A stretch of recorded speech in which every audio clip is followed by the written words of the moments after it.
Viridian died as a max-level healer, then cracked open a dragon egg inside a cave where no mother waited. His new body belonged to a baby green dragon, a species feared for poison, deception, and merciless ambition. Yet the power of abundance still burned inside his soul, turning that supposedly wicked hatchling into something unprecedented. One accidental breath released corrosive green mist, powerful enough to devour solid stone before his astonished eyes. Normal hatchlings could only bite and scratch, but Viridian awakened dragon memories, healing power, and unnatural growth immediately. After a single sleep, his body expanded from pony-sized to tiger-sized, and jumped several life levels at once. That broken growth meant survival was no longer his only option. He could create followers nobody else could produce. Every creature touched by his strange bloodline could heal faster, evolve further, and fight beyond its natural limits. Starting alone and abandoned, Viridian would gather kobolds, gnolls, half-elves, warriors, and monsters beneath one expanding banner. Before the surrounding kingdom understood the threat, the healer reborn as a dragon was already building an unstoppable army. Viridian broke out of his egg in a dark, warm cave and discovered he was a green dragon.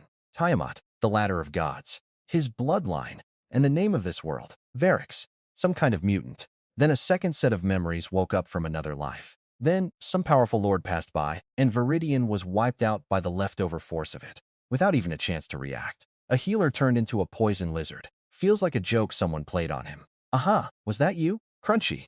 Not bad. Viridian learned to walk, tripping over his own tail at first. Pale green scales, bright clear eyes. No evil shine at all. Viridian looked more like a metal dragon hatchling than a wicked one. A baby green dragon should have a mother nearby. Viridian was alone, and there's no trace of any big dragon here. Before that, Viridian sniffed around the nest and caught a faint, strange smell, not dragon, coming from a crack deep in the cave. Tomorrow, first thing, find out what that smell is. That was his first decision, as the world's first abundance green dragon. Better still, when Viridian reached into his bloodline memory, green dragon spells were just sitting there waiting. Level 3 body plus spells, plus dragon talent, puts him around level 6 in real fighting power. Wind and leaves, insects, birds, his future land. About 15 minutes down the old path, Viridian smelled a beast. A rock boar the size of a small rhino burst out. Tier 4 one step above him but stupid. Viridian pushed magic through his claws into the ground, and vines shot up and grabbed its legs. Hot blood. One last squeal and it went down. Too easy. Seconds, and Viridian never used his breath. Level 6 was a modest guess. Dragons just start higher than most creatures ever climb. Meanwhile, not far away, a kobold hunting party found his kill site. The blood, the broken bush, the hoof prints. He grabbed a fistful of bloody dirt like treasure and ran back toward the tribe, the rest howling behind him. He burst into camp and showed a clump of his blood-soaked dirt to their chief, Brew, and their sorcerer, Buck. Buck's hands were shaking when he whispered, "A real dragon." For kobolds, following a dragon isn't slavery. But it's not enough. They won't even outlive a normal human. A real dragon nearby changes everything for them. His abundance power made it sprout in minutes, and Viridian could see through it. But that same memory warned him. Their loyalty can be too eager. And worse, they might already belong to another dragon. Viridian watched carefully. No trace of another dragon scent on them. Most likely a wild, masterless tribe. Viridian needed to play this right. Not scare them off, but not seem soft either. Viridian released his dragon pressure, carefully controlled. The sorcerer followed. The scout flattened himself on the ground, with his tail jammed between his legs. He called himself and the others servants, a word that in dragon language means protection, feeding, and a bond tied to blood. Viridian liked what Viridian heard, but Viridian wasn't going to show it. A free tribe falling into his lap. A hatchling with no servants has to hunt alone, guard his own back, clean his own nest. His face still has that round baby dragon look.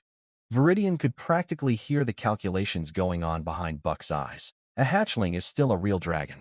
Better than nothing. Viridian asked why. Only a true dragon's bloodline conversion can save them and make their tribe grow stronger. Viridian liked that honesty. The blood split and soaked into each scale, which flashed bright, then cooled into something amber and glassy. The scale sank into his palm. His magic churned, and the murky fire in his eyes burned brighter. If we betray, let dragon fire burn us. The oath locked into place. As long as his soul stays stronger than theirs, the contract can never be broken from their side. From now on, your tribe is under his protection. Brew grinned with a mouthful of crooked fangs. It had come to spy on the kobold camp over some stolen mushroom patches. Instead, it saw a dragon. The Gnolls now know the kobolds have a dragon. Viridian spent half the night looking over his news tribe. Over 300 kobolds lined up, knelt, pressed their foreheads to the dirt, and said their names one by one. For level 3 warriors, Grak among them, about 100 level 2 fighters, armed with sharpened bone and stone, plus a few rusty iron knives. The other 200 are miners, level 1. But kobolds are natural diggers. They mine iron and grow mushrooms underground. West of here, a Gnoll tribe of 200 sits on a salt mine that used to be ours. But Buck heard rumors that Cook has been trying every desperate trick to break through to level 5. Viridian rested his chin on his claws and half closed his eyes. His abundance power was still quietly feeding his growth. Under that same moon, Cook swallowed his third barrel of black oil and broke through to level 5. Cook's plan was simple. Kill Brew himself, have his Gnolls surround him, then bathe in his dragon blood. The legendary Gnoll King rank would no longer be out of reach, and every Gnoll present would get a taste. He tripped over his own feet 10 steps from him, ate dirt, and screamed, "West! Gnolls! All of them!" Viridian stayed on his rock and looked at his claws, still hatchling-sized, then looked west into the black forest. Shapes were moving under the trees, a lot of them. "Buck," Viridian said, "pull your people back 50 steps." Brew pulled his stone axe from the ground, walked in front of his rock, and faced west. Brew stood in the clearing in front of the camp, stone axe ready, scales standing up on his back. Our 4 level 3 warriors and 100 fighters spread out in front, with the miners behind them, holding pickaxes and mushroom shovels. Their 10 level 3 warriors hit our line first, and everything turned into chaos. Bone hit bone. A kobold next to him got his throat cut. Another kobold smashed the killer's skull with a pickaxe. Some died locked together, teeth still in each other's throats. Viridian stayed on his rock. Viridian was a few months old. Viridian pushed magic through the stone into the ground, sending it along roots and rotting leaves. Viridian did it over and over, one save at a time. Then everything went wrong. Cook hit Brew. A slash ran from his collarbone to his ribs. Skin peeled open, blood soaking everything. He tried to stand and couldn't. Cook was glowing. His old scars were lit up dark red under the skin, full berserker rage. Buck put everything he had left into one fireball. It hit Cook's shoulder and exploded. Burned fur, blackened skin. Buck flew backward, hit the mud, blood pouring from his mouth over the green scale mark on his chest. Brew screamed from 10 steps away, spraying blood, trying to get up. His knees gave out again. He dodged, barely, bending backward at an impossible angle, feet plowing trenches in the mud. A few drops hit his chest fur and ate it away to raw red skin. He looked up. Every creature on the field paused for a heartbeat. Instinct, deep in the blood, telling them what Viridian was. He looked at him the way a predator looks at prey that just stepped into killing range. Viridian didn't answer. Bragg's broken arm hung useless, but he was still swinging. 2.5 of our 4 level 3 warriors were down. His kobolds wouldn't run because their dragon was watching. Running would be disloyalty. And to a kobold, that's worse than death. The Gnolls wouldn't run because Kook had promised them dragon blood, and too many had already died to quit now. Viridian measured his speed the instant he moved, twisted sideways, and let his axe scrape across his shoulder scales. Viridian sent more from the left, then from all sides, not to stop him, just to slow him. Viridian tried wooden spikes next, a row of arm-thick sharpened stakes bursting up from the ground at his chest. A faint green glow leaked from between his scales and spread outward into every plant around him. Life drain. The grass turned yellow. A thin stream of life force flowed back under his scales. Pure muscle, pure dragon body. The hit launched Kook off his feet, 3 feet in the air, 1.5 spins, and slammed his back into an old tree. And he was laughing, an ugly sound worse than crying. Yes, that's more like it. That's what a dragon should be. Then he pulled out a little wooden bottle from his belt. Black oil. The same stuff that pushed him to level 5. Viridian barely got his front claws up to guard his throat before he crashed into him. His teeth came for his neck, aiming at the thin gap between shoulder and throat scales. One of the few spots small teeth can actually pierce a dragon. His fangs skidded along, leaving 3 shallow grooves in his neck. Green-black blood, Viridian barked out a quick spell. Viridian went close range, claws against fangs, his claws raking his scales, his claws tearing his hide. Vines kept coming out of the ground. Breaking, regrowing, breaking again. Life drain kept running. The grass around us died. Every scrap of stolen life fed back into him. Viridian waited.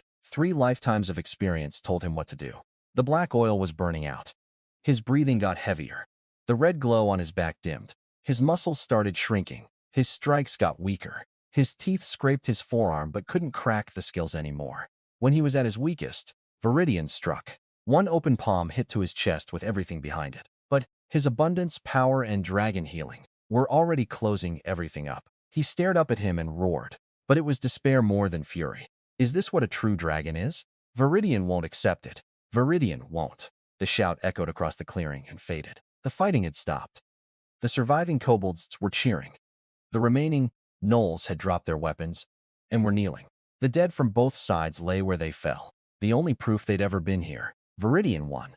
Hook lay in the mud, chest barely moving, staring at the moon. He couldn't make a sound anymore. No mocking, no speeches.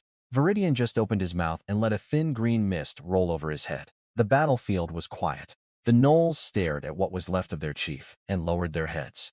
They were looking around and realizing how many friends and family were gone. Grak had been standing on pure willpower. He dragged himself up, one hand over the gash in his chest, leaking blood with every step. Buck had 2 broken ribs. Both would be flat on their backs for at least half a month. Of 4 level 3 warriors, only 1 was left. Out of 100 level 2 fighters, many survived. Most of the regular Gnolls were dead too. Only 30 were left, kneeling in the mud, covered in mud and blood, some with broken arms, bones sticking out. None dared look up at him. Viridian jumped off his rock and walked up to them. Those who survived can join his tribe. Keyword survive. They fought each other. No holding back. The less injured one won. Viridian pulled out the next pair. 15 survivors knelt before him. Viridian told them straight, "You're the lowest members of the Abundance tribe. You can leave now." Nobody moved. Of course not. Leave meant your head flies off. But you won't be starved or killed for no reason. The tribe needs labor. 15 foreheads hit the mud, one after another. Tails tucked. Not a word spoken. The posture says enough. The other team cleaned the battlefield, dragged bodies into the forest to bury, collected usable weapons, scraped salvageable mushroom jerky out of the mud. Kobolds and Gnolls together, fewer than 100 mouths left. No winners in this fight. Not really. By evening, Grak came back with 2 barrels of thick black liquid. Black oil. The stuff that pushed Cook to level 5. For normal people, black oil is only good for alchemy equipment. But for a dragon, it's a massive power boost. Viridian told the guard, "When they wake up, the tribe is still theirs to run." Viridian went back up, curled into his pit, draped his tail over his nose, sealed the entrance with vines, and tipped both barrels down his throat. When Viridian wake up, Viridian would be a proper young dragon. Outside, the kobolds patched fences. The 15 Gnolls hauled stones. Its leader is sleeping on top of the hill. He needs time, but when he wakes up, everything will be different. His back pressed against the ceiling. His wings finally stretched out properly. No more wrinkled membranes. His consciousness never fully shut off. Viridian could feel himself getting stronger, dragon blood and abundance power working together. Before their wounds even healed, they went out with 20 fighters and absorbed 3 nearby kobold tribes. It wasn't hard. Year 2, Brew hit level 6, Buck hit 5. Grek, the scout who first found him, reached level 4. Overnight, the tribe went from Stone Age to Iron Age. Brew's old stone axe became an iron one. Regular warriors started getting iron spearheads. The iron came from the mine we took back from the Gnolls. Ate last, worked hardest. Not out of cruelty, just not enough resources. Food and weapons went to kobolds first. Their strongest was only level 4. Couldn't beat Brew. In this world, weakness is its own punishment. Then trouble arrived. They ate everything on the way. Beasts, bark, other tribes, even their own flesh, when desperate enough. Next morning, the tribe started building walls. After 3 years of expansion, the settlement was much bigger than the old clearing. The gate was 2-way stone slabs dragged from the dwarf mine pit. Not pretty, not strong, but better than nothing. His sleeping hill sat right in the center, surrounded by walls. The ogres came on the 3rd evening. Ruck stepped out, 2 heads sharing one massive body, a torn-off chunk of iron pillar in his fist. "Is big things tasty?" The right head spat out bone chips and said, "Where?" "On the wall." The kobold warriors gripped their iron spears with shaking hands. Inside the fort, miners swapped stone picks for iron ones. Gnolls were pulled from the tunnels and handed sharpened sticks. It punched straight through the wood. The wall went silent. Bruce stood on the gate platform with his iron axe. Grak on the other side with his iron spear, left arm long healed. Just a scar now. Level 9 mutant 2-headed ogre. He doesn't even need spells. His fists alone will break this wall open. All 50 started picking up everything they could find. Rocks, logs, and hurling them at the wall. The other level 4 fighters did what they could, but there were too few of them. A kobold miner saw the guy next to him get his skull caved in by a rock, brain matter splashing across his face. He pulled the spear out, blood running down the shaft, and planted it in the ground. He stared up at the crowd on the ladder with murder in his eyes. Didn't need many words. Nobody moved after that. Ruck watched the whole scene, grinning ear to ear. Pups are pups. He signaled his ogres to keep throwing, ready to flatten the wall completely. Then he stopped. Oh, is that so? On the hilltop, the vines that had been sealed for 3 years began snapping apart. A pair of green slit eyes looked down. Stupid, filthy ogres. Wings spread, fully extended now, no more wrinkles. 8 long green scales catching the sunlight, several times bigger than 3 years ago. Viridian was a proper young dragon now. Then everyone else, one by one, knees hitting the ground, eyes looking up at him. Even the wounded went quiet. His body is young dragon size, but the energy coming off him doesn't match a young dragon at all. This is a young dragon, his right head whispered. His left head said nothing, mouth slowly pulling into a frown. One dragon, one ogre, the wall between us. On the wall, someone started shouting his name, the name nobody had spoken for 3 years. 3 years asleep. And these little guys grew his tribe from a few hundred to over 1,000 and built a wall around it. Here, Viridian gave orders fast. All level 2 fighters and above, out the gate, form a line. Gnolls circle through the west forest and hit the ogres' flank when they charge. Level 1 miners dig traps in front of the wall. A minute ago, these pups were crying on the wall. Now a green lizard shows up and suddenly nobody's running. Rux's left head wasn't laughing though. Something's wrong, it muttered. A young dragon shouldn't have this kind of magic density. A dozen spikes went through its legs, then more fell in. 6 ogres went down before the rest slowed. Behind him, many kobolds formed a shield wall, iron spear tips poking through the gaps, gleaming in the morning light. Dragon of abundance. Many spear butts hit the ground in unison. The ogres threw trees and boulders at the shield wall, but more filled the gaps instantly. Shields locking. Spear stabbing upward into ogre legs, throats, spines. Hit the spine. He buried his axe in an ogre's waist, ripped it out, and chopped its neck. Spine snapped. They leaped onto ogre backs, bit into necks, tore open windpipes. Every ogre had 4 or 5 gnolls hanging off it. Viridian watched from above. 14 ogres down in the first wave. Kobold and gnoll losses were heavy but acceptable. 7 or 8 ogres got hit full. Fur rotting on contact. Skin blistering. 2 dropped dead. 5 stumbled backward. That all you got, green lizard? The right head roared and fired 3 scorching rays at him. Viridian split into 4 copies of himself. Mirror image. The fire lines punched through 2 fakes which dissolved. How can a young dragon know?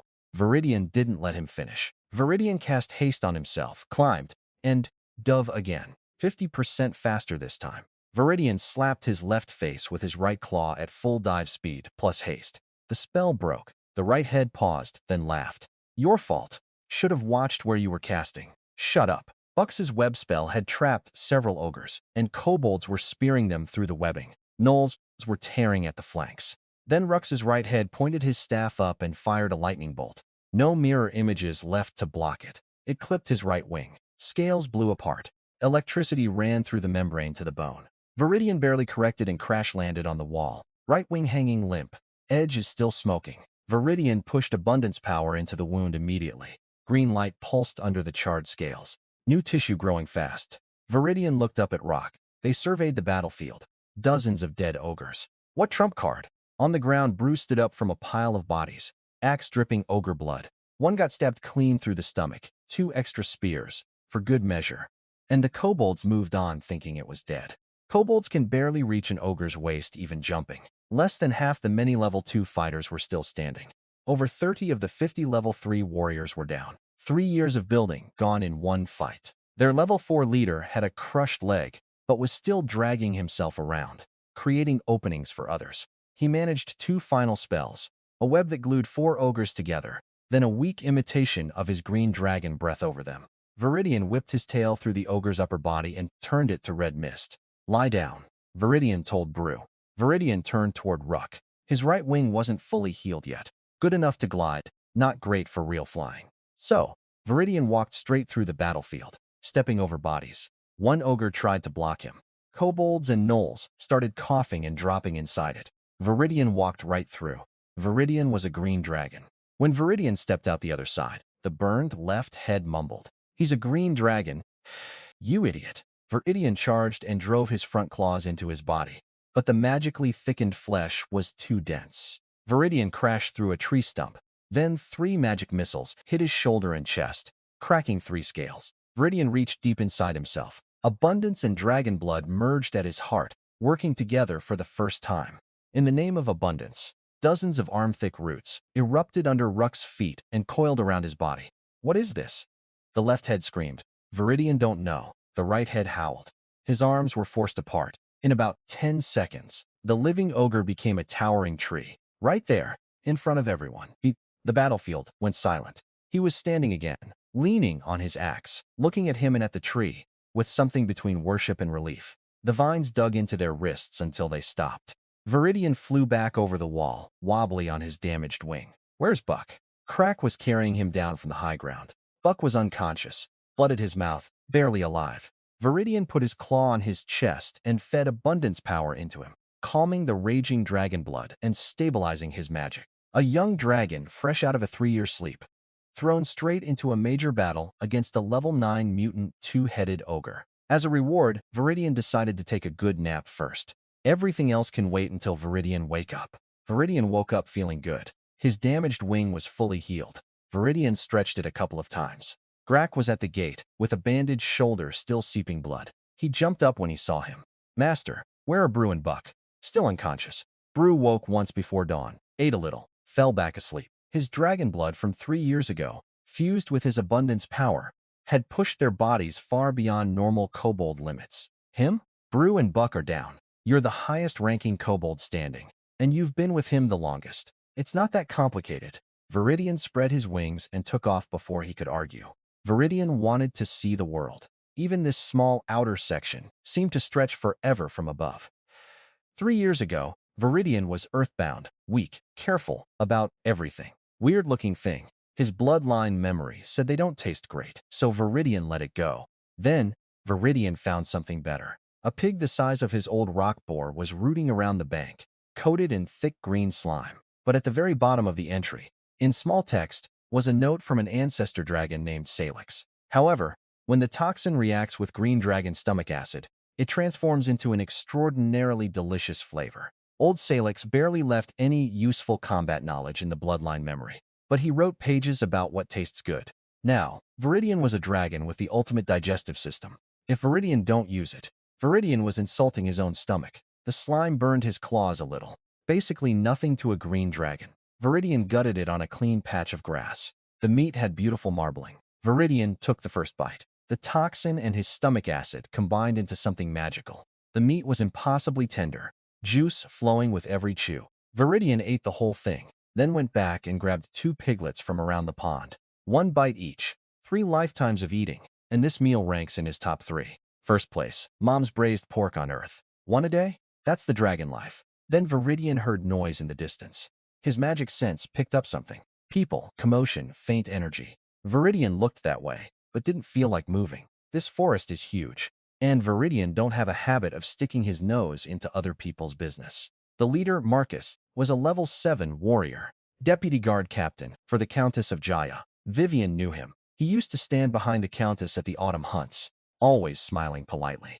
She only knew a few first-level spells. Her last one, a mud spell, slowed the horses for a moment. 3 days now. She pressed her back against an oak tree, staff raised, ready to cast whatever she had left. Wind blew through the trees, lifting her hair, and on the horizon, a large shadow was approaching fast. 8 life signs, one with almost no magic left, running his way.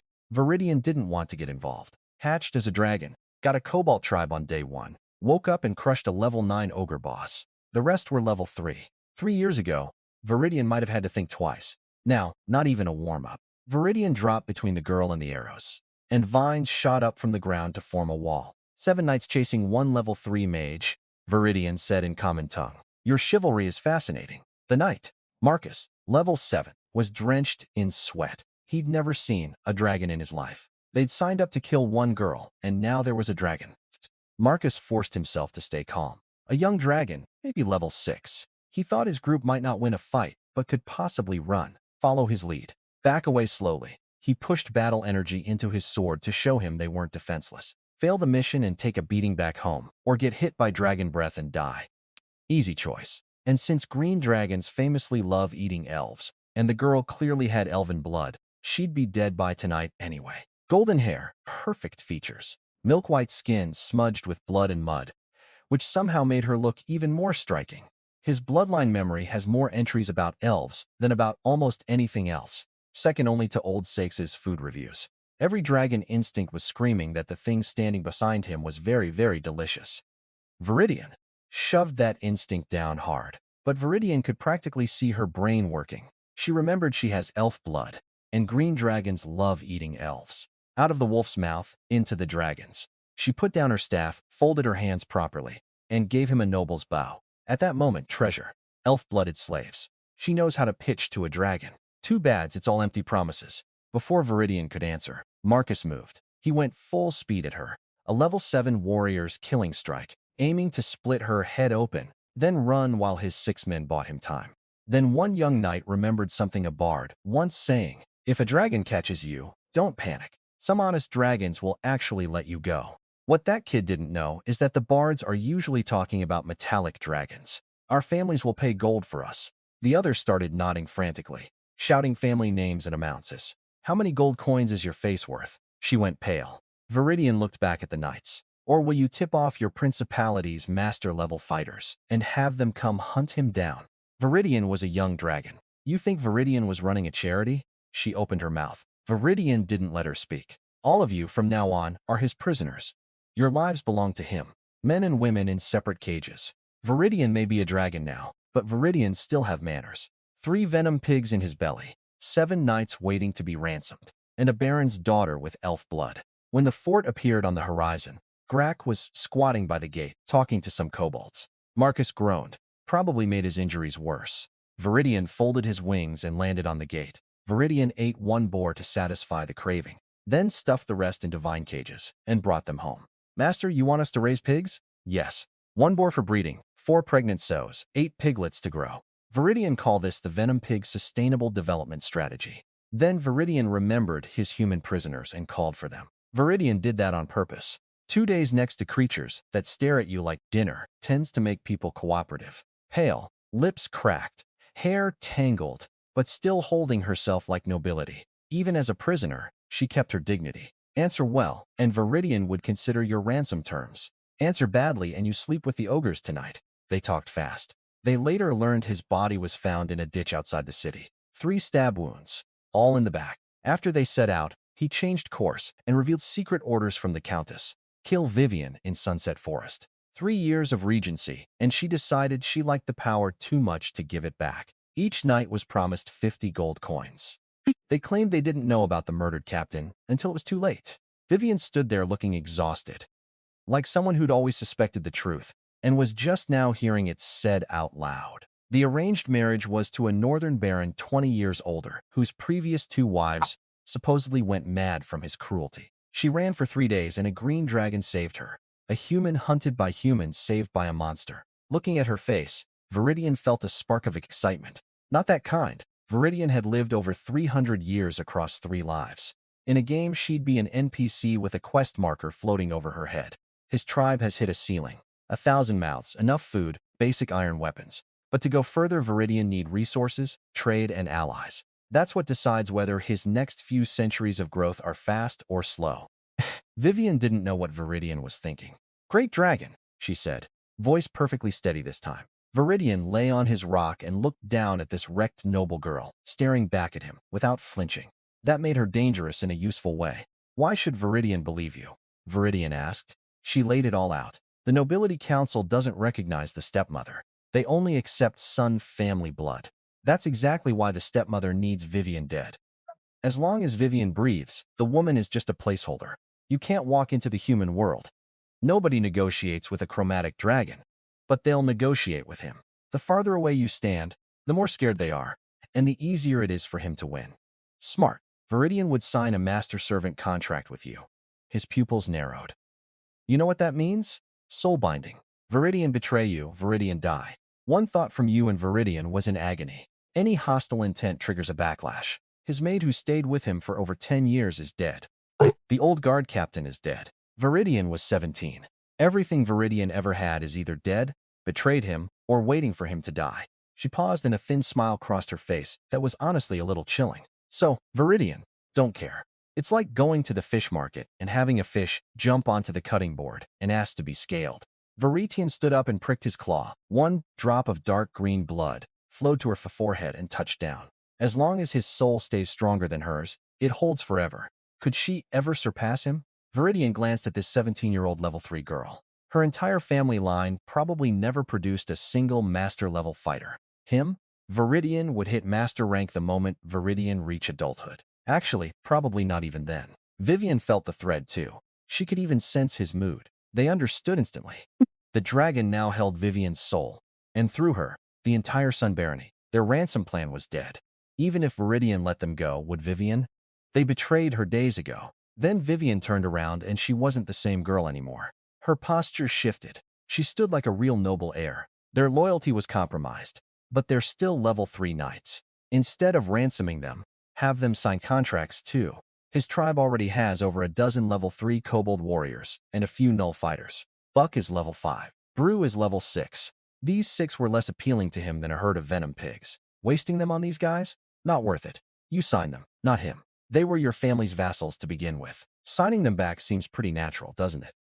The youngest knight knelt first. The other 5 followed one by one. What choice did they have? The alternative was bunking with the ogres. Then she turned and curtsied to him again. Lighter this time. As you command, his master. The sun was warm. Viridian rested his chin on his claws. 300 years across 3 lives, and Viridian had rarely met someone quite like her. What happens next? We'll see. Even if it doesn't work out, it cost him nothing. Just a little side quest on the road to growing up. After living this long, a dragon deserves some entertainment. Tough for a human.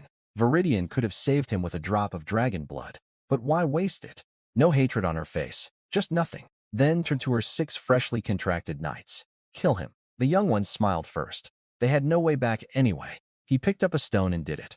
Vivian stood beside them, holding a tiny crystal, recording the whole thing with a first-level spell. Vivian needed rest before heading back to the principality. 3 days of running had left her injured and magically drained. In the meantime, Viridian put Vivian to work. You've had education, managed territory, no numbers in construction. She curtsied in an oversized kobold-traded cloth robe, sleeves too short, hem barely reaching her ankles. As you command, master. Drainage ditches too shallow for rainy season. No arrow slits beside the gate, and watchtowers too flimsy for wind. The piglets were choking on concentrated venom, and the boar had already knocked down 1 wall and escaped twice. Then she found out Grark had been feeding them meat and mushroom scraps. You're raising them like dogs. Grark took the recipe, couldn't read a word, and handed it to a literate kobold. Follow this. Mess it up and you bunk with the ogres. When Grark reported all this to him, his mouth curved up. Buck was awake but too drained to lift a finger. They looked at each other. Still alive? Buck whispered. Bruce swore at him, then laughed. Both alive, good enough. Vivian visited them on day 4. Same master. They exchanged nods, quick introductions. When she left, Viridian could tell she'd already sized them up. Everyone was healed. Time to go. Viridian crouched on the gate and called Vivian aside. Put up a sound barrier. Take this. Viridian let a drop of green blood form on his claw tip. Viridian set it in her open palm. If you hit trouble you can't handle, swallow it. Remember, staying alive comes first. She looked at the bead. 1 drop of real dragon blood, probably worth more than every potion she'd ever seen combined.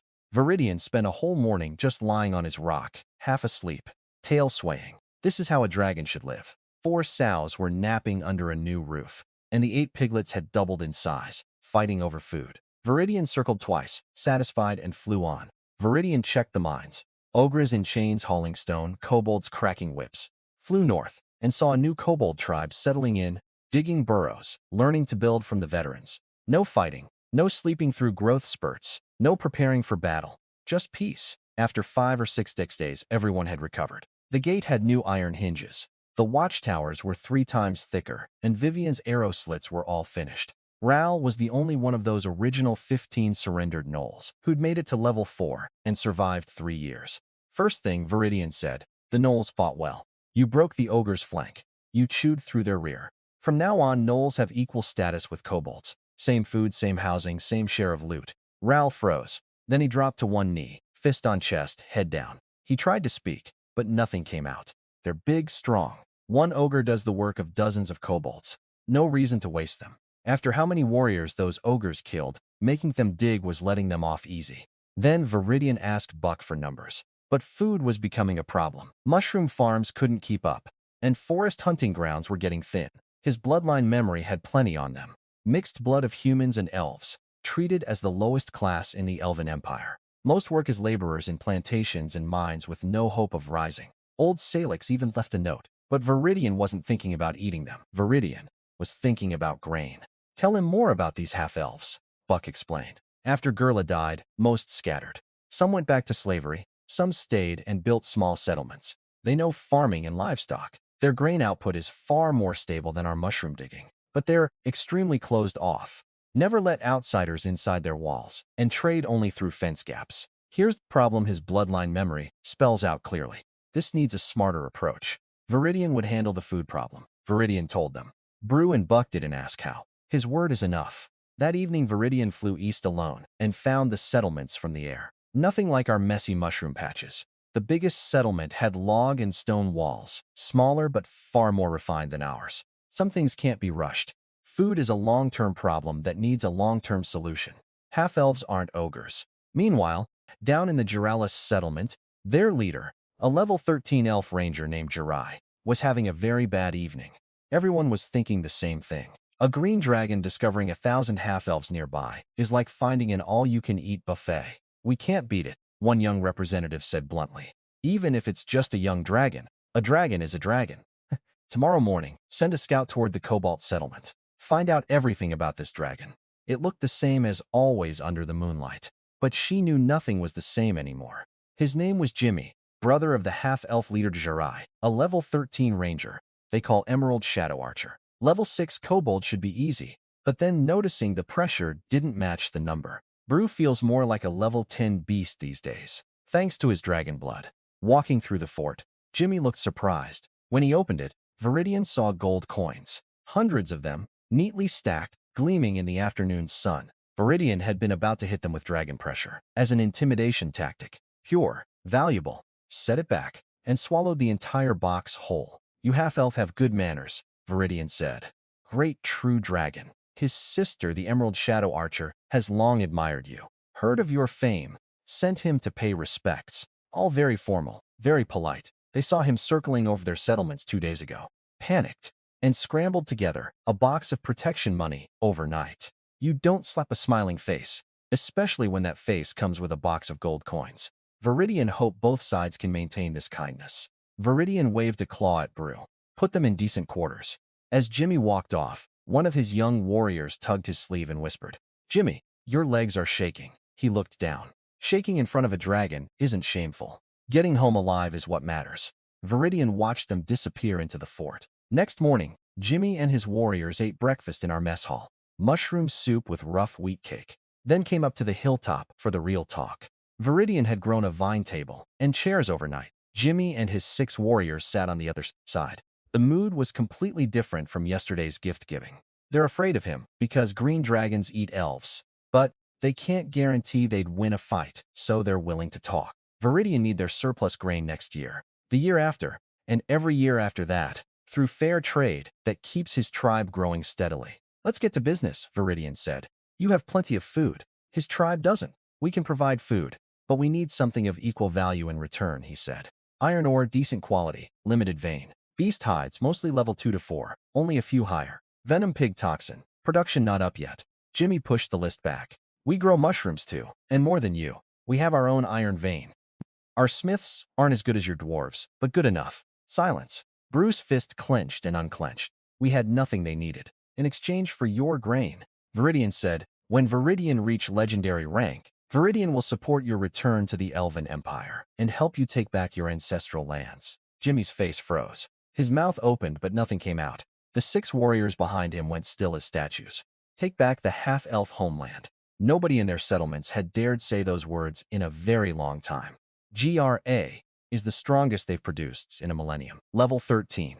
And even that's nowhere near enough to challenge an empire. But Viridian was a dragon. Chromatic dragons who survive to adulthood are practically guaranteed to touch legendary. And these half-elves have been scraping by on the forest edge for 1,000 years, waiting for exactly this. Someone legendary level who would stand on their side. Their founding hero was a legendary, the one who led them to freedom. Of course, Viridian know the Elven Empire is a continental superpower that won't fold to one or two legendaries. Are you serious? His voice was much quieter than before, as if he was afraid he'd heard wrong. How can you be sure you'll reach legendary? And even if you do, that's 100 years from now. Viridian can't guarantee it.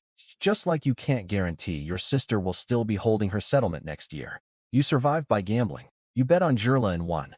Now Viridian was asking you to bet on him. Have your sister sign a dragon bloodline conversion contract with him. After conversion, her life is tied to mine. Dragon blood enhancement, longer life, a huge jump in power. But your soul is permanently bound to the dragon. The dragon lives. The vassal can never betray. Accepting this would mean handing the entire half-elf community's fate to him. No, absolutely not. You're not asking for grain.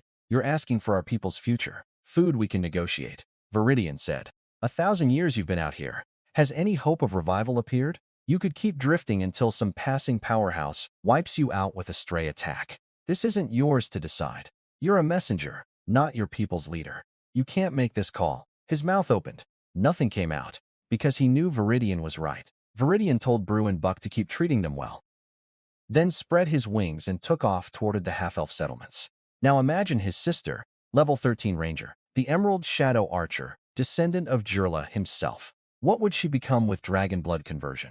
Their people had waited thousands of years for one legendary to lead them to freedom. So, when Viridian offered legendary level support for their homeland, Jimmy's heart moved whether he wanted it to or not. They're Jurla's descendants. They're supposed to carry the mission of liberating all half-elves. But they're too weak. Isn't there a level 13 ranger over there? He asked Buck.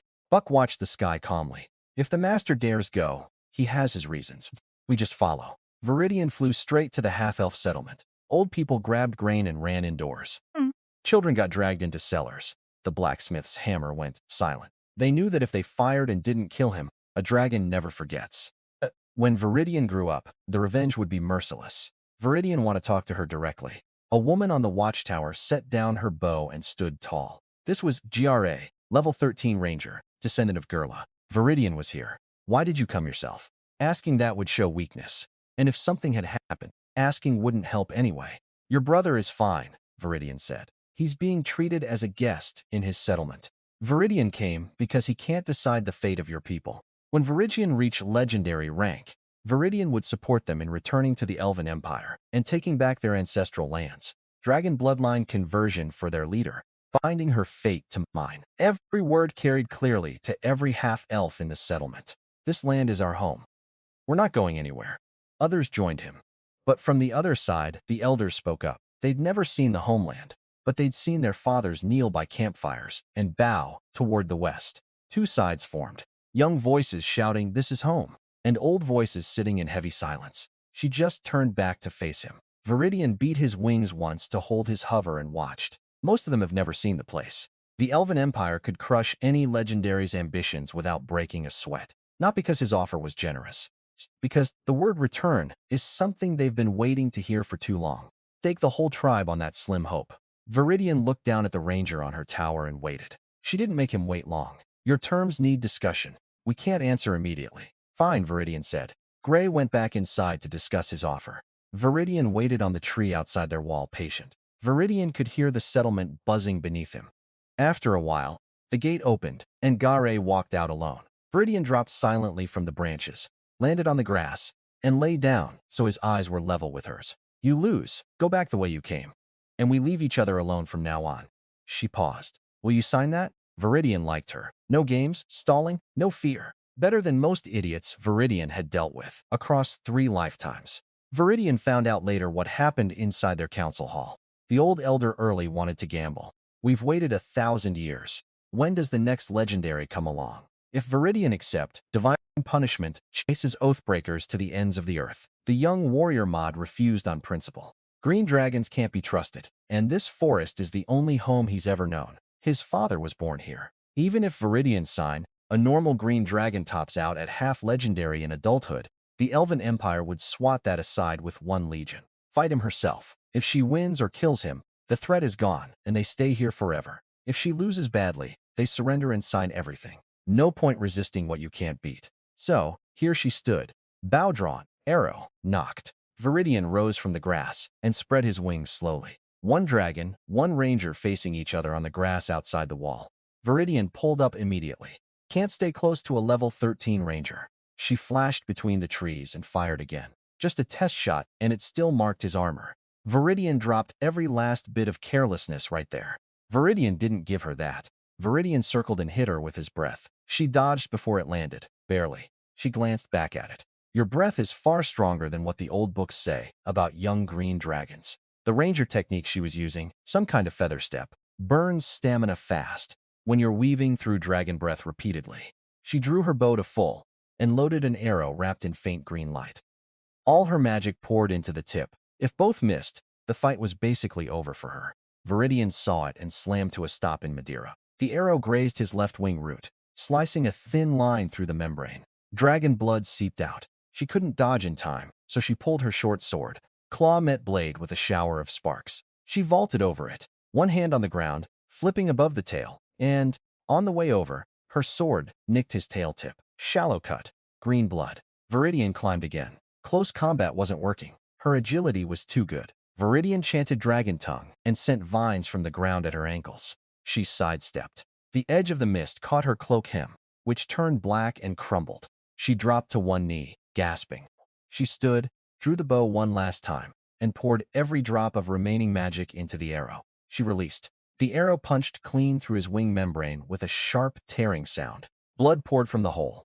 Viridian lost balance and barely managed a controlled crash landing. His left wing hung limp, bleeding from a ragged hole. Tiny glowing points appeared along the edges of the wand.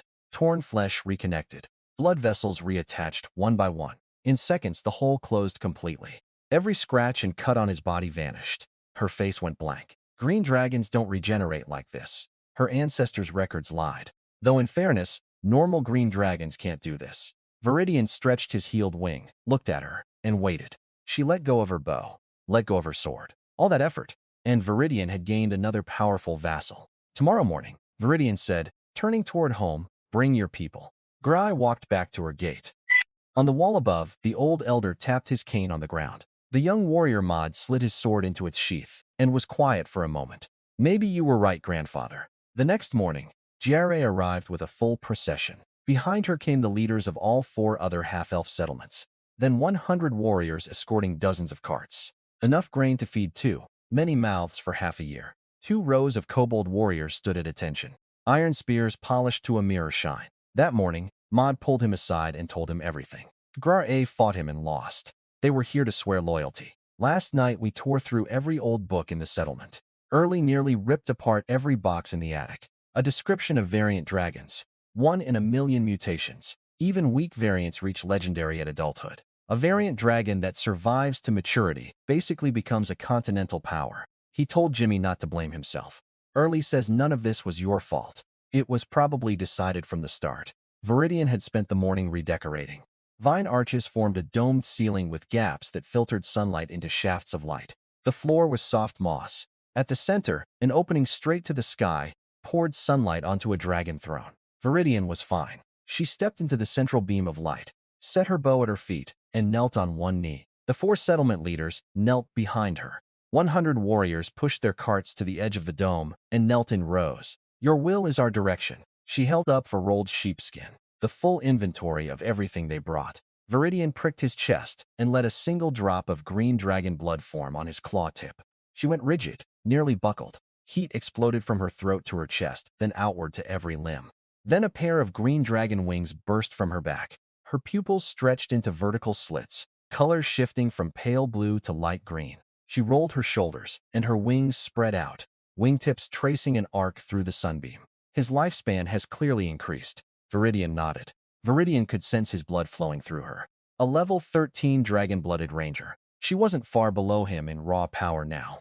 A proper master-level fighter would have trouble with her. Jimmy was staring up at her. Sis, your wings. She glanced down at him.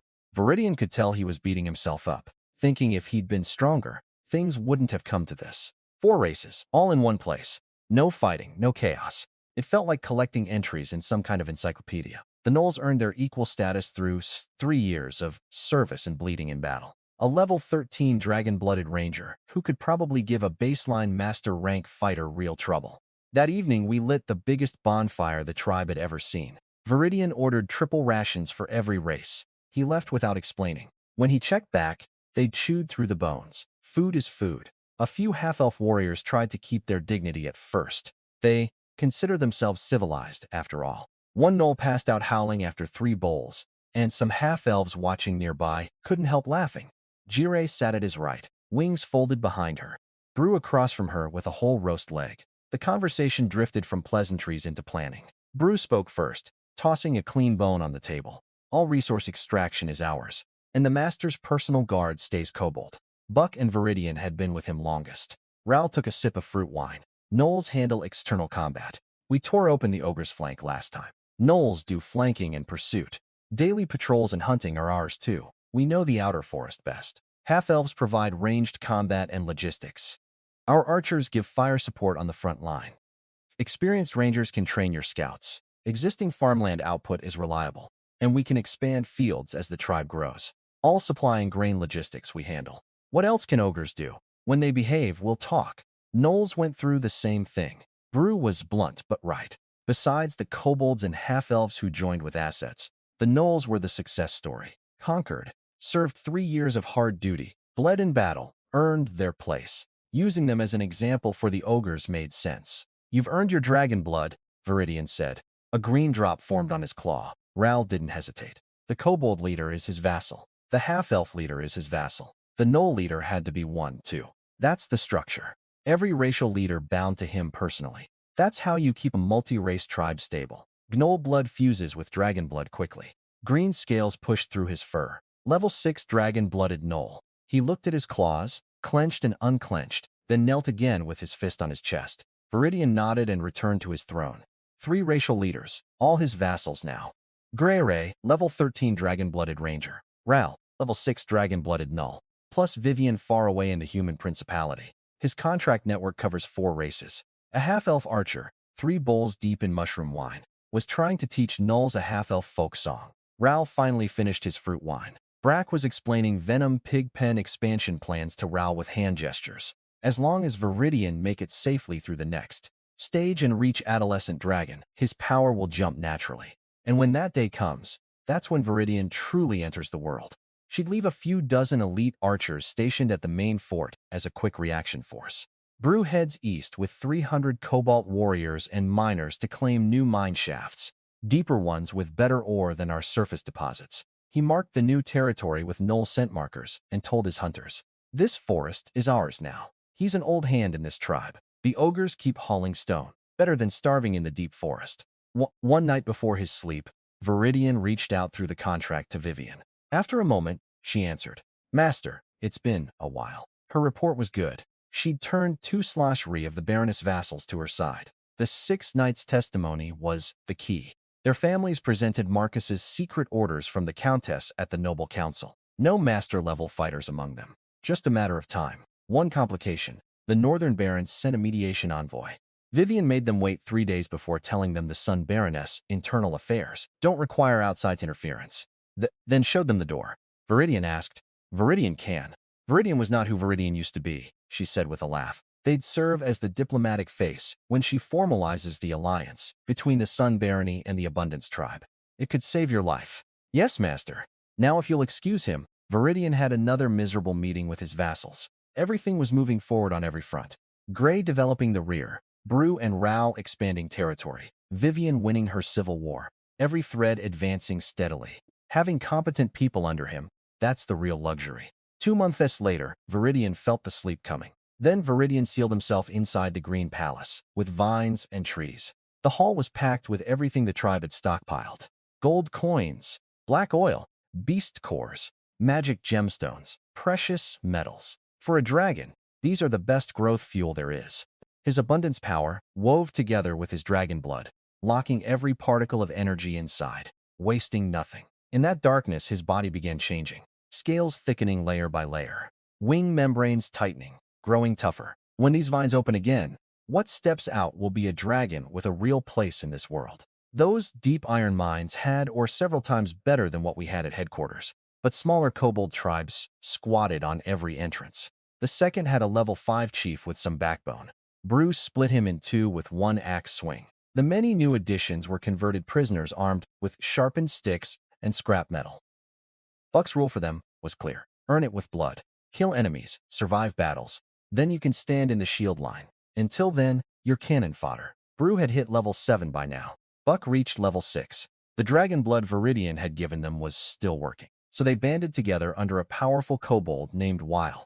A red-scaled kobold who'd awakened red dragon bloodline. 8 years old, already level 8. He could breathe fire and enchant his claws with flame. Wall was the kind of leader who might tear your throat out because your eyes flickered when you answered. Red dragon blood gave him power, and red dragon temper and arrogance to match. The chiefs went wider than the walls. Wall sat back down like he'd swatted a fly. His rules are simple. Obey and live. Disobey and burn. Don't call him Alliance Leader. From today, call him the Flame King. King of all kobolds. They knelt, one and all. What choice did they have? He declared he'd crush Brew and then deal with that pathetic young green dragon. Completely overconfident. Brew's spy was embedded in the supply train and saw everything. The murdered servant, the self-coronation, the whole show. He reported it all back that night. Brew heard King of all kobolds and laughed. An 8-level red-scaled kobold calling himself king? He can't hold his allies together. Those 6 tribes came to him out of fear of us, not loyalty. The advantage is ours. They planned it out fast. Send the many auxiliaries first to probe Wall's strength. The 100 half-elf longbowmen at the rear checked their bowstrings and nodded. Move out, Bruce said. The battle for the Eastern Territory was about to begin. Many lined up. Many iron sword and shield kobolds in formation. Many auxiliaries on the flanks. Not a textbook formation, but organized enough to terrify any kobold who'd never seen one. While was knowing roast meat in his hall, he threw it on the floor. Many dares attack his many? He stormed outside, claws already flickering with flame, and pointed at his allied chiefs. Get everyone out. Today that green dragon's lapdog learns what a real kobold king looks like. His gates opened and many kobolds poured out. Stone clubs, sharpened sticks, scrap metal. Even Weil's own troops weren't much better equipped. The 6 allied tribes didn't coordinate at all, each group doing its own thing. A mob, not an army. Weil looked down at the chaos and nodded happily. Bruce stood at the front of his formation, axe planted in the ground, and studied the enemy. They call that an army? Buck said rebel. Send the auxiliaries first. Sharpened sticks, broken knives, 0 armor. Buck's deal was clear before they left. Charge forward and survive, you become a real soldier. The math was simple. Backward is certain death, forward is maybe life. Weil sneered from his gate, that's it. Take your people and wipe out this trash. Lose and don't bother coming back. The 3 chiefs had no choice. They led their fighters out. Many kobolds crashed together in the open field. No tactics, no formations, just chaos. The allied tribes were pushed into it against their will, fighting half-heartedly.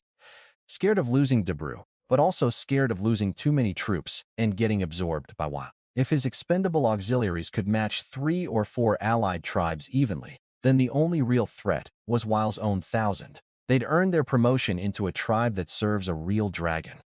For kobolds, that's the highest honor imaginable. 100 half-elf longbowmen, followed with bowstrings at half-draw, arrow tips angled toward the enemy. He'd been waiting for this.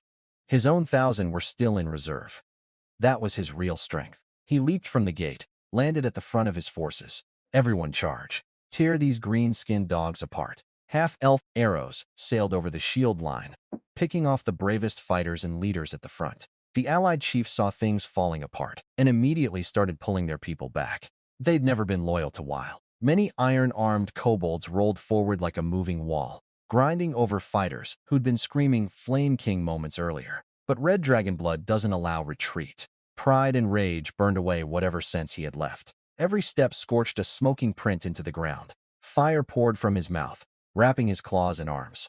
They locked together, faces inches apart, pushing against each other, while sneered through the flames leaking from his mouth. Green dragon's lapdog. That all the strength you've got? Brew didn't waste words. He pressed harder. The fire claws scraped across his leather armor, leaving a scorched line. They both jumped back 3 steps. Brew glanced sideways. The main battle was only 50 paces away, his many shield fighters grinding through Wild's forces. Aren't you supposed to be that little Dragon King's best fighter? He didn't care about being lured away from the battlefield. Red dragon blood made him care about only one thing: killing Brew, to prove he was the strongest kobold alive. Wild style was pure aggression. Every snipe teamed to Brew apart. No defense. Brew fought completely differently, deflecting with the axe shaft, sidestepping, redirecting force, waiting for openings. Wild slashed down. Brew dodged and swung upward from below, catching the soft, unscaled flesh under Wild's arm. A huge gash opened up, blood pouring out. He rarely mocked opponents, but hotheads like Wild are easy to bait. It worked. Wild lost it completely. Nowhere near a real red dragon's power, but terrifying for a level 8 kobold. The blast was too wide to dodge. His whole body was charred black, but his dragon blood inside him was already working. Green light glowing under the burned skin. One more hit and Brew would be done. He dropped to all fours to charge and sank into mud. Buck stepped out from behind the clearing. Staff pointed at the mud. Magic still flowing. Swamp spell. You cheaters. 2 against 1. Wild screamed. Buck looked at him like he was an idiot and expanded the swamp wider. Who told you we play fair? Wild tried to breathe fire at him, but the mud had shifted his balance. Fire exploded around him, burning Buck's vines and splashing mud everywhere. Brew ripped the axe free and jumped back. He knelt in the drying mud, using fire to stop the bleeding, shaking all over. Buck hit him with a slow spell. Wild looked like a beast drowning in tar. On the main battlefield, Wild's forces had collapsed completely. It was finished. Wild knelt in the cracked mud, staring up at Brew. Then he smiled, a bitter, broken smile. How can Viridian lose to someone who got his power by groveling to a dragon? Viridian won't accept it, because his master is different. He's destined to be the strongest dragon this world has ever seen. Wild hit the ground and didn't move again. Wild fell with the axe wound running from his collarbone to his chest. Buck followed, then turned and burned Wild's body to ash with a fireball. The self-proclaimed Flame King ended in flame. Wild's flag came down. Ours went up. Of Brew's many shield fighters, many were still standing, half of them wounded.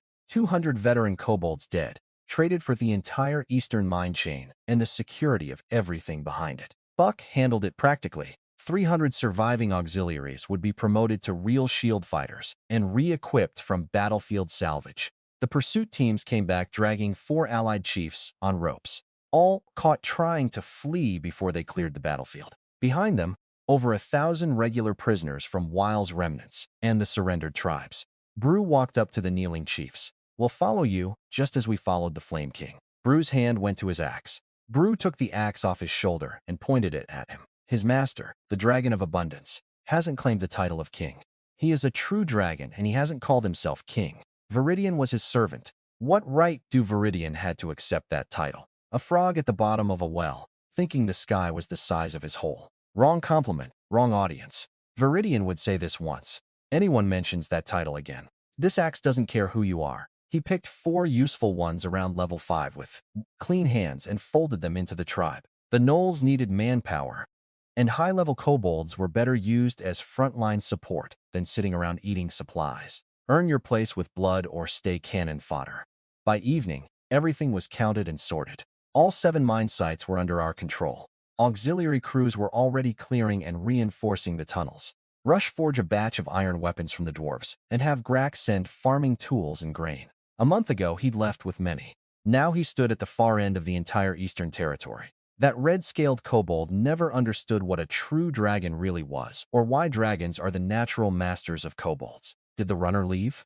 Left already. Weapons won't arrive for at least 2 weeks. Until then, mine defense stays tight. Tomorrow we start sweeping. 50 miles around every mine. Nothing stays armed, unless it flies our flag. Buck nodded. But those reinforcements were at least 2 months away, and Vivian had no intention of giving her that long. Vivian had won over 2 slassery of the barony's vassals. She had legal inheritance rights, military superiority, and momentum. A young knight named Lane, many years old, from a family that had served the Sulan house for centuries. She paid too well. There was also Rod, a level 9 family knight, another one the stepmother had pushed aside. The eastern wall along the river was weakest. The mercenaries were concentrated at the west and north gates. Accept the terms. Anyone who opens the gates gets 3 months extra pay. 300 gold for Bartel. Don't bother asking him. The moment Bartel dies, announce that mercenaries who surrender get severance pay and can go home. Lane brought her a baked pine cake. Rod walked in, saw it, and gave Lane a look. A vassal looking after his liege. Perfectly normal. Vivian broke the cake in half, gave 1 piece to Rod. ate the other herself. Many riders. Fully assembled. All 6 of his contracted knights commanding a squad each. That city held a lot of memories. The stepmother announcing the arranged marriage from the council hall steps, smiling. Now hiding behind the woman who stole everything. She pointed through the rain at the city walls. 3 days. Viridian want to be standing in that council hall. She turned to Lane. Handle the battle plans. Also, your cake was too dry. More honey next time. Lane blinked, then smiled, pressed his fist to his chest, and bowed. Inside Sin City, Vivian's stepmother, Eileen, stood at her window drinking wine, watching the rain, and running out of options. The stepmother had many mercenaries and city guards, but they were crumbling. The Southgate garrison was ready to flip. They worshipped demons from the abyss, trading lives, sometimes entire worlds, for power. His price? 3 baronies worth of land on the edge of Sunset Forest, handed over to his cult. 3 baronies? Centuries of territory, never lost an inch. And you want him to give it to demon worshippers? If the girl outside wins, this land goes with her name, not yours. You won't keep a single inch. As long as Vivian lived, every noble had a legitimate heir to rally behind. Eileen could only lose once. She drained her wine and turned the glass upside down on the windowsill. Deal? The cultist bowed. Within 3 days, you will see our Lord's gift. The army outside will scatter in terror. Boar, early 30s, level 11 elite knight. Handsome with a sword at his hip. He'd watched the woman he loved marry the old baron years ago. Waited. And when the baron finally died, came back to her side. You're generous. It's not mine to keep. If it can buy his life, why hold on to it? Can we trust that thing? Trust or not? Viridian had another choice. They stood together watching the rain. Everything depended on what happened next. Win, and they had a future. Lose, and none of it mattered. She just invited the worst kind of trouble to his doorstep. Vivian's attack went perfectly at first. City guards switching sides, waving Vivian's troops in before they'd even taken off their garrison uniforms. Vivian raised her hand. Rod led the front. Lance pointed at the stepmother's banner above the gate. Tear it down. Bartel turned to stare at the man he trusted for over 10 years. But his vocal cords were destroyed. The vice captain wiped the knife clean, pulled out a pre-prepared flag with the Sun family crest, and raised it high. Anyone still fighting dies. The mercenaries looked at each other and started throwing down their weapons one by one. At every corner, nobles who'd been bowing to the stepmother weeks ago were now holding Sun family and cheering for Vivian. Viridian would summon you after the battle. The man bowed so deep his forehead almost hit his knees. Right now she needed them quiet. The real accounting comes later, and she could afford to be patient. 3 years of resources poured into this core force. They stood behind the mansion silent and unafraid. Behind her stood Boar, her level 11 knight and lover, hand on his rose-carved sword. Eileen Burt, you harmed the rightful heir, seized power illegally, murdered loyal servants, conspired with foreign powers. Open the gates and the Baroness may spare your life. Resist, and Eileen didn't even glance at him. She raised her right hand and made a small gesture toward the shadows of the surrounding alleys. Hoods pulled low. A thick sulfur smell rolled through the air. Horses snorted nervously. 3 baronies worth of land near Sunset Forest, in exchange for their help destroying Vivian's army. Every syllable making the air feel wrong, making ears ache, making the world itself seem to reject what was happening. But the tiny green mark on her forehead, his contract seal, pulsed with faint light and shielded her consciousness. The sulfur became overwhelming. The circle began to spin. Even the stepmother's elite guard stirred for the first time. One cultist threw back his hood, arms spread wide toward the sky, screaming with fanatic joy. His lord, show your power. Sulfur choked the entire city. Leaves on street trees curled and browned. Rainwater on the cobblestones boiled into steam. Vivian stared at the shape forming inside the crack and went pale. A fire demon. Lane heard her. Fire demons are native to the deepest abyssal layers. As a race, they rival dragons. According to legendary mages research, beings like fire demons shouldn't be able to enter the main world at all. A 4-fingered claw reached out, joints covered in hooked bone spurs, magma light pulsing through cracks in its skin. The demon, Geary for short, squeezed through and landed. The cobblestones cracked outward from the impact in a dozen lines. His head was somewhere between a bull and a human, with 2 curving horns like closing sickles. The main plane, his voice shook with excitement. Finally back again. Hundreds of years. Eileen's mouth curved into a smile. She didn't know what layer of the abyss this thing came from and didn't care. It was clearly stronger than anything she'd ever seen. That was enough. Win first, morality later. How far to the hidden passage behind the tower? How many seconds to grab her and jump? Great Gear Bastamor, Flame of the Abyss. Your slaves paved your path with their souls and blood. Praise you. He bent down, pinched the lead cultist around the waist with 2 fingers, and lifted him into the air. He thought he was being blessed. Geary opened his mouth and bit him in half. The top half went down. Blood splashed across the other prostrate cultists. The entire street went silent. Then the first person vomited. A young soldier on the mansion wall. Vivian sat on her horse, face drained of color, forcing her stomach to stay put through sheer willpower. Behind her, everyone except the hardest veterans was throwing up. Lane was one of the exceptions.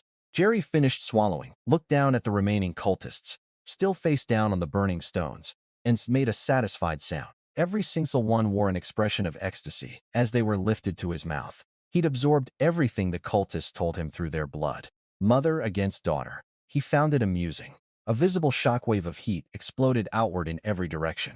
Cobblestones flipped up, spewing dark red flames. One stomp turned an entire city block into an inferno. Vivian ordered a full retreat. No hesitation from the soldiers. But the dozen level 8 and 9 knights stayed behind, channeling battle energy into their weapons, slicing apart tongues of flame that chased the retreating troops. She was shrieking, half mad. Did you see? Viridian summoned him. He kicked open a hidden door and ran down the escape tunnel. He didn't care who won the war. Geary walked toward the knights. Each stride covered 2 body lengths. Every footprint, melting stone into lava. One level 8 knight blocked with his shield. The impact launched him into the opposite wall. Shield bent into an unnatural curve. Geary looked at them the way you look at ants. He raised his right claw and pushed the air casually. Some punched through burning walls. Some tumbled through the air before crashing down, their energy shields shattered. He'd changed his mind about running. Even if he got Eileen away, she'd never survive what came after. In return, Viridian offered everything Viridian had. Without waiting for an answer, he turned, drew his sword, and charged Geary. Level 11 elite knight battle energy wrapped him in pale gold light. The worn rose on his sword hilt seemed to bloom one last time. After the battle, Viridian will judge her personally. She hadn't accepted Bor's plea, but she understood the politics.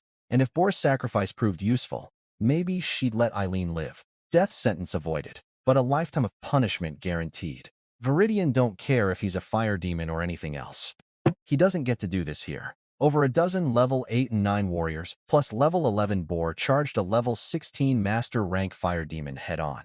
Bor flanked him and drove his sword into a crack in the demon's side armor. His armor had a fist-shaped dent. His energy shield was gone. He was conscious, but couldn't stand. Geary plucked the sword from his side, pinched it between 2 fingers, and snapped it like a dry twig.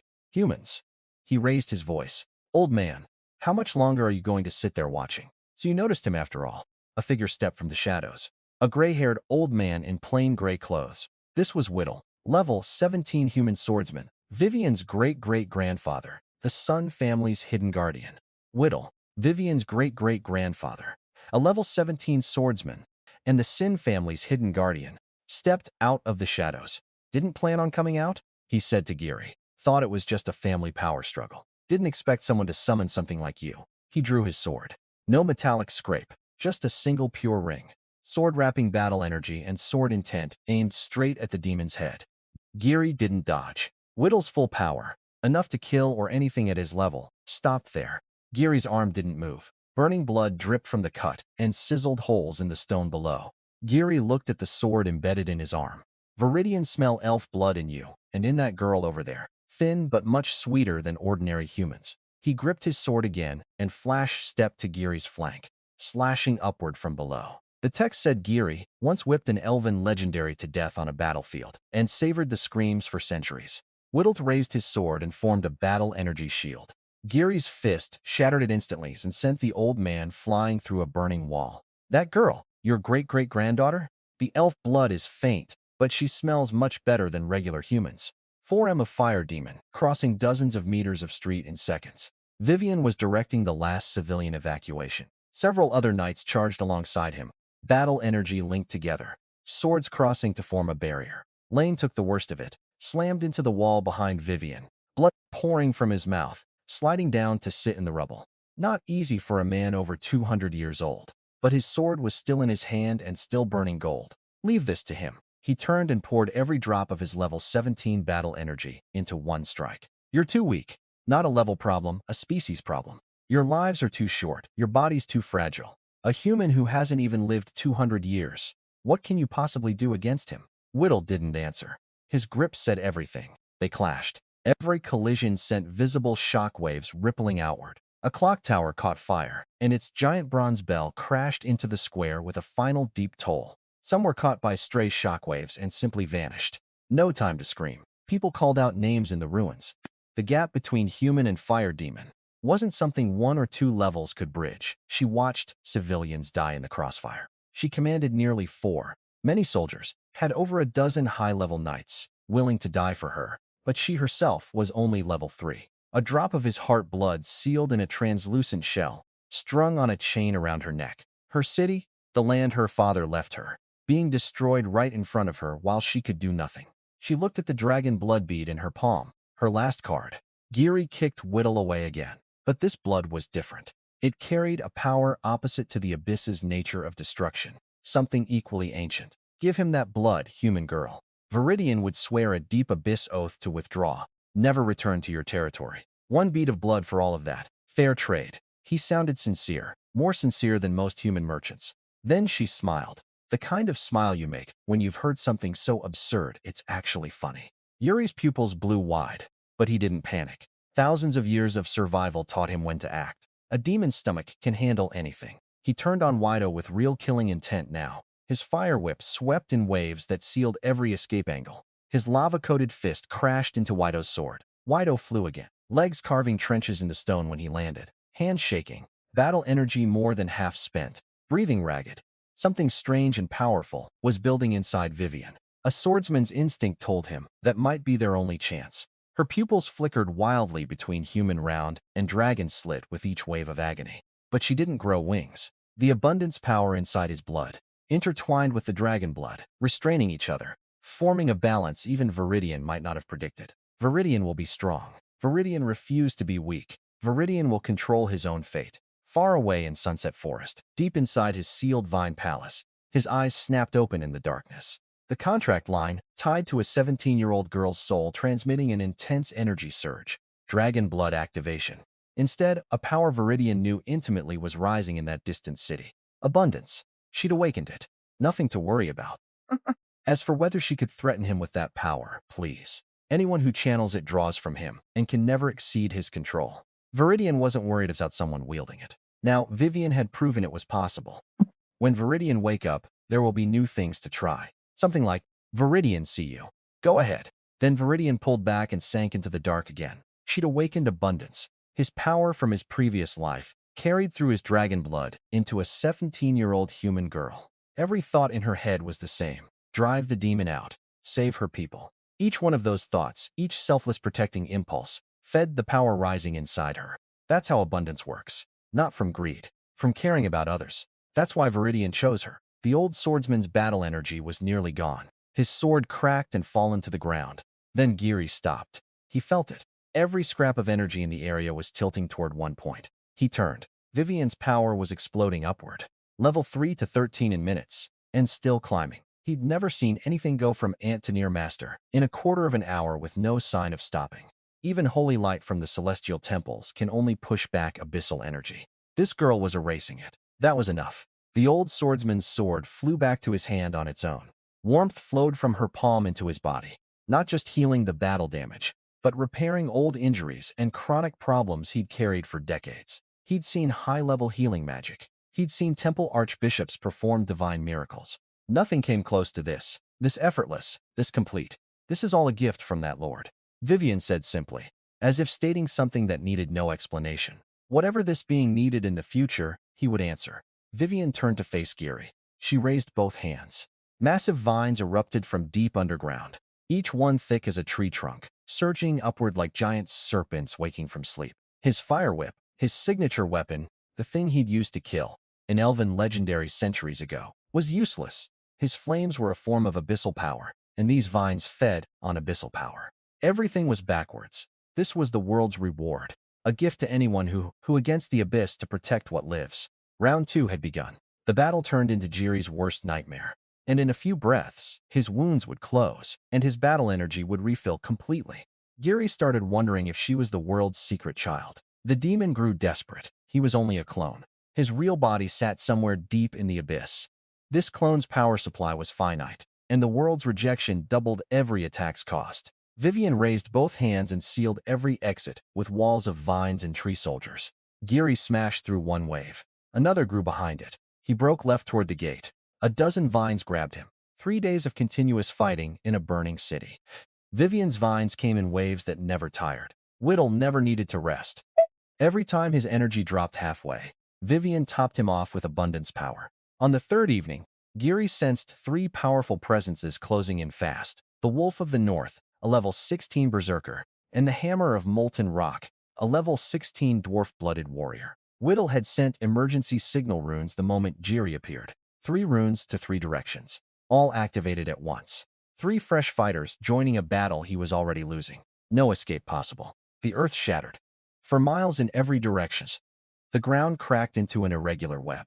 Dark red magma erupted from deep below. Air twisted with heat. Burning ruins melted. Scorching World Ring, a technique powered by a sliver of his real body's legendary rank power, forced into the clone's magic core far beyond safe limits. A massive mushroom cloud of molten rock rose from the city's center, painting the evening sky an ominous dark red. Where the city center had been, there was now only a sea of glowing orange and dark red lava. At the very center, in the deepest part of the lava, nothing was visible at all. The shield of the principality, Gur, level 19, ancient giant blood, stood at the front with his massive rune-covered shield. Ragnar studied the devastation.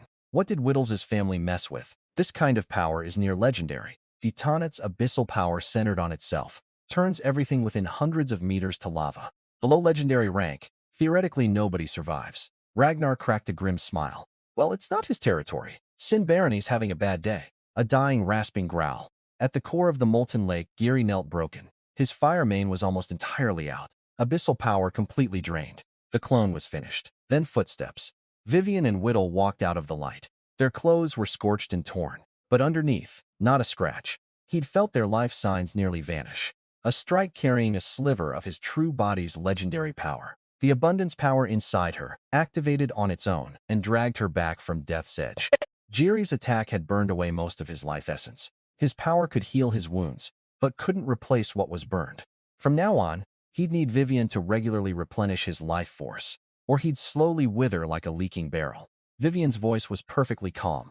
A mere fire demon. How could you understand his master's power? Compared to his master, you are dust on the ground, and he is the sun in the sky. Pure fury dressed as laughter. Dust and sun. Him? Humiliation burned away his last shred of reason.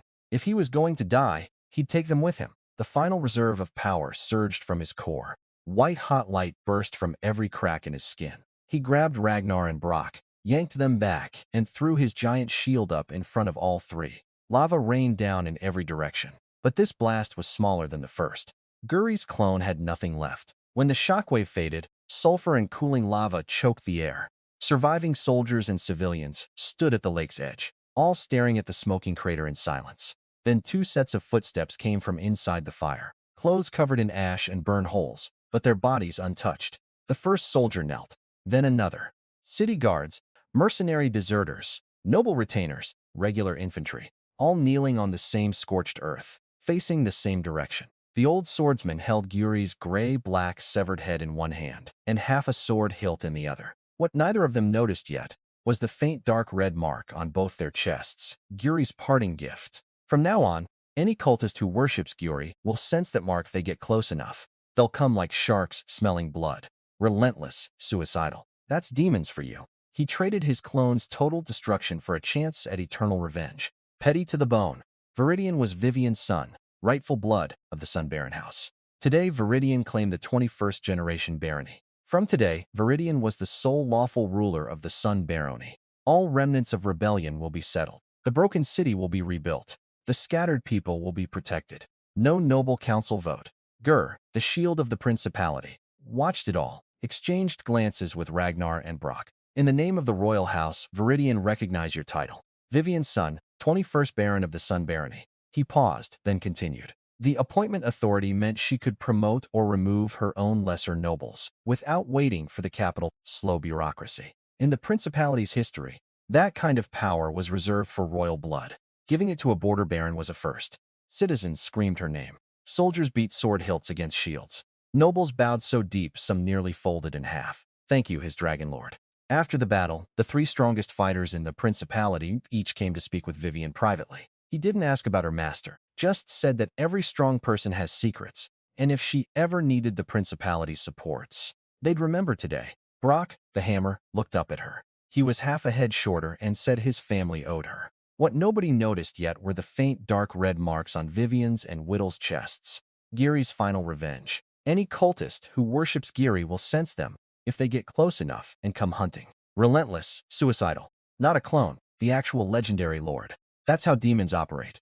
Trade a clone's destruction for eternal revenge. She was broken, hair tangled, drool on her chin, pupils unfocused, mumbling the same words over and over. A combination of the cultist's mind corruption spells and prolonged exposure to the demon's abyssal aura had shattered her sanity. Viridian studied her stepmother for a long time, calculating not personal revenge, but what served the barony best. Some retreating soldiers had dragged him out.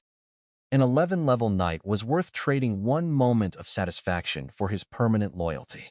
Eileen Burt, Viridian said, you conspired with abyssal cultists, summoned a fire demon onto our land, turned Sin City to lava, and killed thousands. Killing you now would be too easy. Live. Wake up every day, remembering what you lost. Whittle, leaning against a tent post, gave a very slight nod. For the family, this was the smartest move. No blood relative killing scandal. He rolled off the stretcher onto his knees, forehead in the mud, reopened wounds bleeding through the bandages. From today, this life belongs only to you. Viridian bent down and lifted him by the arm. His eyes went red. Nobody pointed it out. 5 days later, Viridian held the first awards ceremony. She honored every promise she'd made. Every title, every estate, every gold coin. Not one name forgotten. The 6 became squadron captains. Lane walked up and Viridian handed him his papers. Hereditary Baron, you earned this. He knelt, took the document, and after a long pause said, Viridian fixed the honeycake recipe. Viridian would be waiting. Every surviving level 8 and 9 knight received noble titles with land and positions. 7 days after the battle, Viridian issued her first rebuilding order. The builders said the wall foundation alone would take 3 months. Viridian said she wouldn't need that long. The first vine broke through at the exact point where the main street would meet the central plaza. Their trunks split into wall panels. Their branches wove into roof frames. Their roots spread underground as natural foundation reinforcement. Mama, the mud people are building us houses. In a few hours, an entire city skeleton stood on the hilltop. Long live Sun City. Long live Baroness Viridian. A child rode his father's shoulders, waving wildly at her. She just raised her hand once, then walked away. She was too exhausted to even accept the cheering. Brock the Hammer heard about it and quietly dropped his iron prices, another 10% on top of the many percent he'd already promised. No, and her power doesn't match any known divine system in the royal archives. The king was quiet for a moment. New Baroness Viridian's son, suspected apostle of an unknown powerful entity, capable of mass plant generation and earth manipulation. Power source, unknown. Recommend observation for now. But while everyone was singing her name, Viridian sat alone in her temporary study, staring at her hands. Her body wasn't rejecting this change. It was welcoming it, treating it as something that had always belonged. Every time she should have died, abundance pulled her back. But power is never free. Building an entire city's framework consumed energy on a completely different scale from the battlefield. Right now, it was just a few leaf patterns hidden under her sleeves. But what about next time? In the distance, the old lava lake had fully cooled into a black scar of volcanic rock across the land. That brief moment when Viridian had opened his eyes and glanced at her through the thread, that was an accident, a half-conscious flicker. What was happening in the Abundance tribe while Viridian slept? That was a story still unfolding. Then dozens of wildflowers sprouted at his feet, going from seed to full bloom in a few breaths. The Dragon Lord's Hall, something's happening. Grak sprinted back. By the time he arrived, the changes had gone full scale. Dragon blood concentration was surging across the whole settlement, a mass ancestral awakening. One miner stared at his scaled-up friend, then checked himself. The Gnolls had it even wilder. Some level 2 hunters woke up with fur thick as bears, claws shiny black. She could suddenly make plants move. It felt like the magical talent awakening the elders used to tell stories about. Unknown flowers poked through watchtower posts. Outside the walls, What used to be scrubland had sprouted into groves of towering trees. All of this was his abundance power, leaking out during his transformation, spilling into the land and everything living on it. Everyone showing physical changes. Gather in the central clearing sorted by race. Kobolds left, Gnolls right, half-elf center. Pig farm staff stays on site, no traveling back and forth. Any changes in the venom pigs, report immediately. Over the next 2 days, the changes kept spreading outward from his sleeping hall. Nature sprites appeared on the second day. Tiny things, smaller than a kobold's fist, half-transparent with thin leaf-shaped wings. Then came the tree people. They were born from ancient trees that had absorbed his leaking abundance power. Some were gentle. They'd help clear paths blocked by overgrown vines. Others were violent. His power was reshaping the land around him, while Viridian slept, turning the Abundance Tribe's territory into something no one had ever seen before. Brew stood at the gate and didn't recognize the place. The settlement he'd left behind had become a green kingdom. Rao came the next evening from the western hunting grounds. Same experience. The nearer he got, the stronger he felt. When she landed, everyone noticed her dragon wings had changed. Wheat stalk patterns now traced across the membranes. The good news: most of the tribe's members were getting stronger. Kobolds were growing green scales as their dragon blood thickened. Nature sprites, tiny transparent things with leaf-shaped wings, had appeared from blooming flowers and were tending the new magical herb gardens. Some individuals couldn't handle the power surge. Those with weak bodies or unstable minds began losing control. Green shoots sprouted from his back. When a friend tried to pull him up, the miner's mouth opened, and he attacked. Raoul's patrol pinned him down. Raoul drove a spear through his heart without hesitating. They had to burn it. Everyone who watched the fire was quiet. They'd known that miner. Just yesterday, he'd been bragging about 3 new scales on his arm, saying maybe he'd become a warrior someday. Fur turned dark green. He tore apart a caged creature and attacked his squad leader. Raoul killed him personally. The blood that sprayed out was thick green sap that sprouted into a bush the instant it hit the ground. She collapsed at the base of the wall, and plants erupted from her body, growing wildly until she became a small garden. She placed one hand on the archer's forehead, drew her short sword with the other, and did what needed to be done. Buck walked behind with a list who could be saved, who couldn't. Those who couldn't were sent off with one swing. Buck noticed that after the ashes cooled, small silver flowers grew from them, a species he'd never seen before. Natural selection, survival of the fittest. His power offered an opportunity, but it didn't guarantee everyone would survive the gift. The master is still sleeping, Grak reported. The green light leaking from the hall had started to decrease. Gera looked up at the fading glow. We don't know what's happening to the Dragon Lord, but our job is simple. When the master wakes up, he should see a tribe in order, not a mess. Nobody argued. Some growing stronger, some falling to the power they couldn't contain. Opportunity and disaster wrapped in the same green light. Good news and bad news, all tangled together, all caused by power leaking from his sleeping body. They're coming for the master's power. To them, it smells like honey. Bruce's solution was straightforward. Kill however many show up. The real question is how long this lasts. If it's short, we can handle forest beasts and small tribes. Raoul confirmed the trend. His Gnolls had caught a level 6 iron-hide rhino the day before. It's only going to get worse. Right on cue, a bloody Gnoll scalp burst into the tent. Over 100 beasts heading their way from the west. Shadow wolves, iron tusk boars, stone-armored pythons, and unknown species pushed the defense line outward in layers. Intercept beasts before they reach the walls. Thin the numbers through multiple rings of resistance. Raoul would bring back half his western hunters for ambush and harassment in the dense forest. Gnolls fight best that way. Some of the boars had been acting strange since the changes started, eating twice as much, gaining weight rapidly. He pulled out a chart Buck had made while clearing the failed transformations. The pattern was unexpected. A level 4 warrior lost control, while a level 3 miner right next to him grew beautiful scales and volunteered for tree person cleanup duty. The other used it to bandage teammates' wounds with perfect precision. The difference wasn't power level, it was willpower. Those who were selfish, unstable, or hollow inside got consumed by the power. Garai studied the chart carefully. If mental stability is the key, we can't screen people for headquarters duty based on combat level alone. Mild symptoms that resolve on their own. 3 days observation. Signs of losing control. Immediate transfer to outer posts. Not just regular soldiers. All 4 of us and every squad leader get tested regularly, too. No exceptions. Everything is for the tribe. Nobody objected. After they split up, Grak headed toward the pig pen. Part of him wanted to take the test too. He was the very first kobold to find him. Then he remembered the pigs hadn't been fed. He shook his head and kept walking. The Dragon Lord gave him that job personally. He needed to get to the western hunting grounds, pick up reinforcements, and get back as quickly as possible. Thicker canopy, fatter vines, mushrooms twice their normal size. When he stopped at a stream to drink, his reflection surprised him.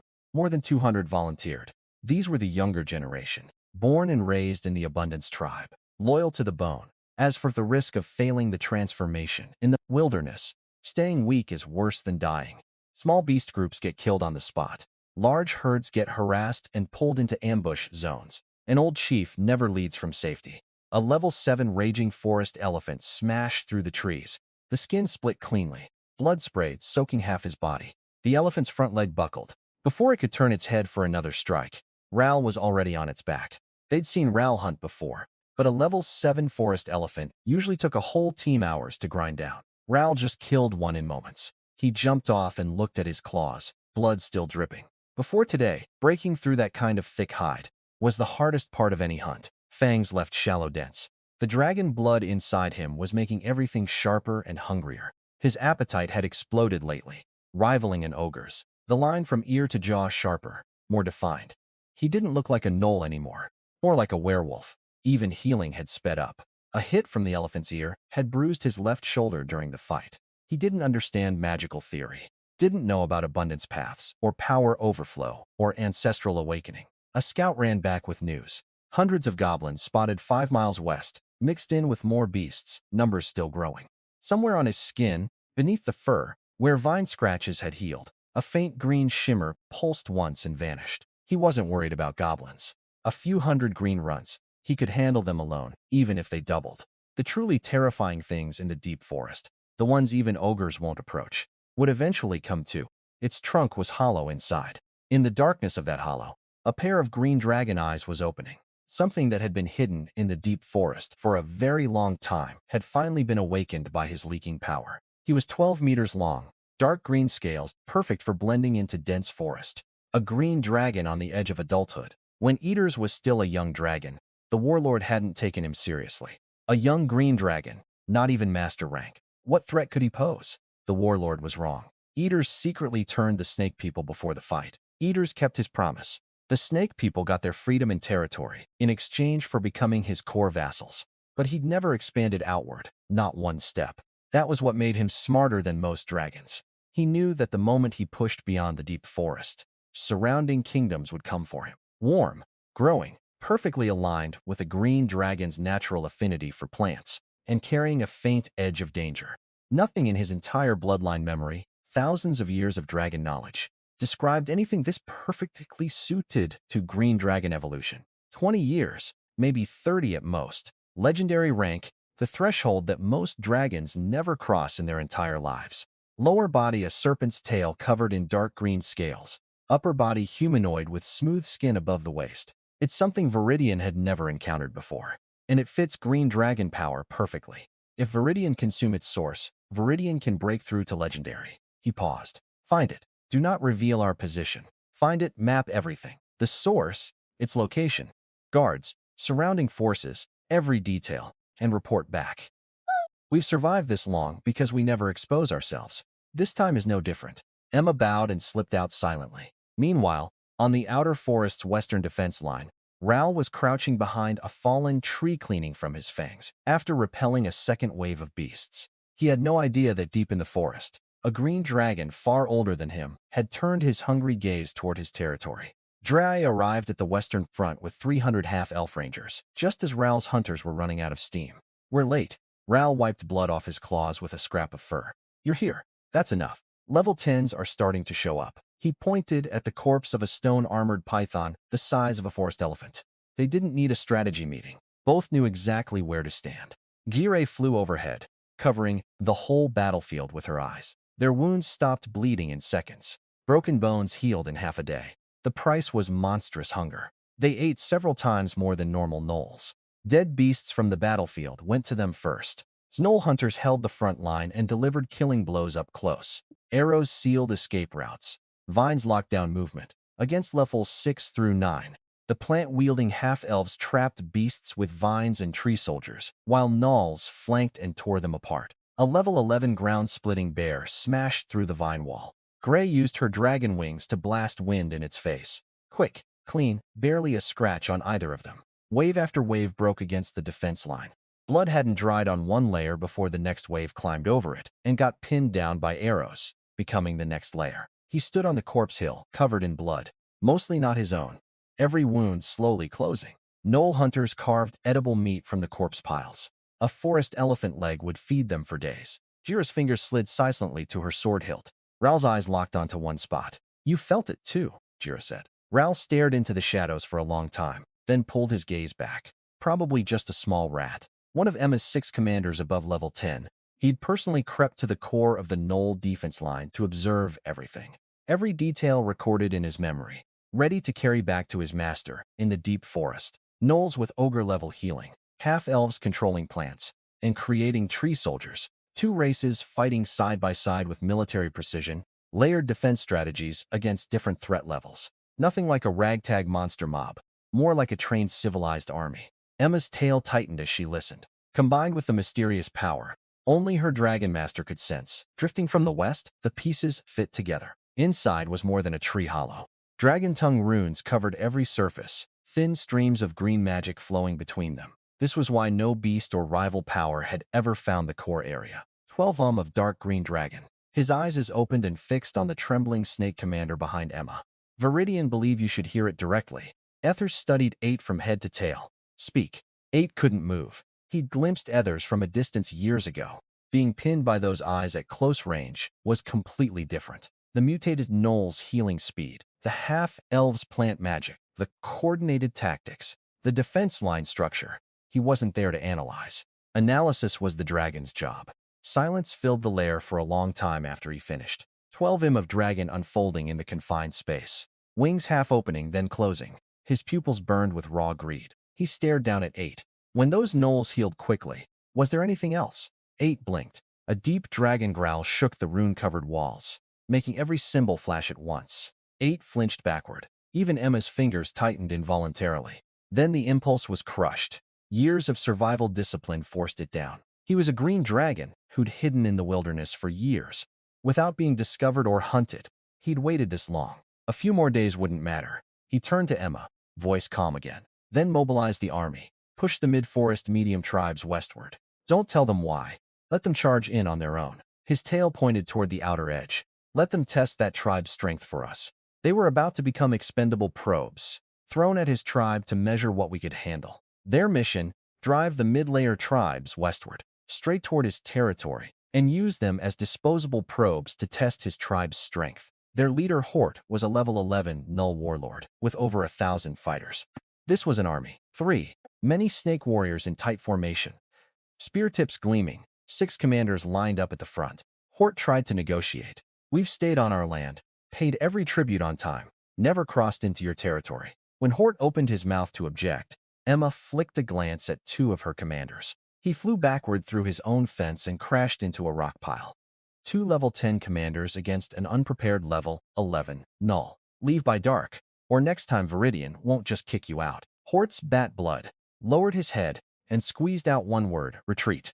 He took one look at the snake army and ran out to kneel on the roadside screaming, "We'll go. No need for trouble." Then he shrieked at his goblins to run. 3. Many goblins poured westward in total chaos. Their chief was a level 12 warrior with a gray-white beard and a cracked ruby in his helmet. He said nothing for a long time. He'd done business with snake people before, traded dwarf-forged spears for their potions. He turned to his people, "Pack up. The forge is too heavy. Leave it. Take the anvil, tools, weapons, and food." The dwarves didn't panic like goblins or rage like Gnolls. 3 mid-forest tribes driven from their homes in under 3 days, all heading the same direction, west. East led toward Elven territory. West was the only road open, and west was exactly where his tribe's defense line stood. Behind them, 3. Many snake warriors reformed their lines. Emma stood at the front, looking west through the canopy, and at the western defense line, Ral was crouching by a campfire, flipping a slab of boar ribs over the flames. Unaware that 3 displaced forces were being herded toward his western defense line, Ral calmly roasted boar ribs beneath the strengthening wind.